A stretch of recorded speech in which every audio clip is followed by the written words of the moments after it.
Ngayon lang ulit narinig yung name. Kaya hindi natin nasa pillar 4 ko. Kaya natin kasi, hindi ko na, actually namin ito ang pinaperform na nila. So parang, mas special siya, di ba? Kayo may pa-surprise kayo. Pwede niyo biglaan na yan. Sino kasi mundo? Si ating Milet, sabi na eh. Na-feel ko na eh. Pero syempre, Kanina lang eh. kaya nga eh, pinayak tayo ni Coach Mickey. Thank you so much po. Hayaan nyo na guys, kung may nakita kayo lipstick sa meet and design yan, okay? Ang dami po, hindi po ba yung tissue?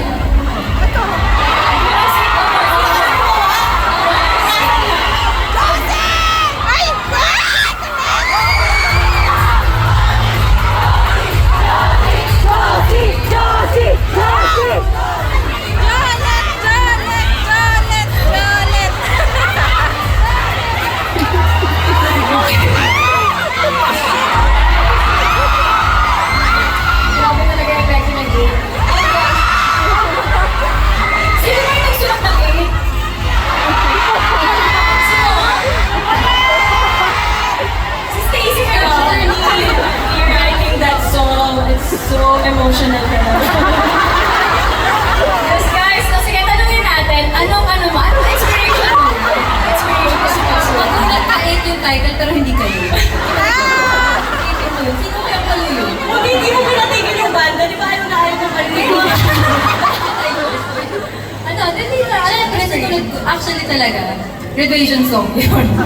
Kung hindi nyo alam. Pero, dahil pumasok ko sa PE, okay, i-change inibala ko lyrics, pero same tono pa rin. Yay! Hindi kasi kaya syempre, first album pa itong 8, di ba? And nung time na yun, yun talaga yung feeling namin na may pupuntahan ko ba itong career natin? May ganun kaming thought before. Kasi,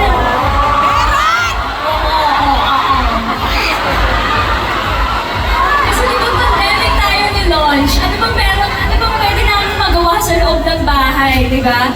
Mag-training kami yung coconut ka, 8 months namin inaaraw-araw, pare-pareho din ang Bakit ganun kami nagpakaganon na kami ganyan? Si Mika, alam niyo ba yung metronome yun? Si Mika guys, nagagano kami. 1, nakatulog na siya. Nakatulog na siya. Nakagano siya guys. So, ang edit, back to 0 kami. 20 minutes ulit na i-record yun. With the help of each other's personality, di ba? Yung song mo talagang yung nagpaano sa akin. Dami nating away. Marami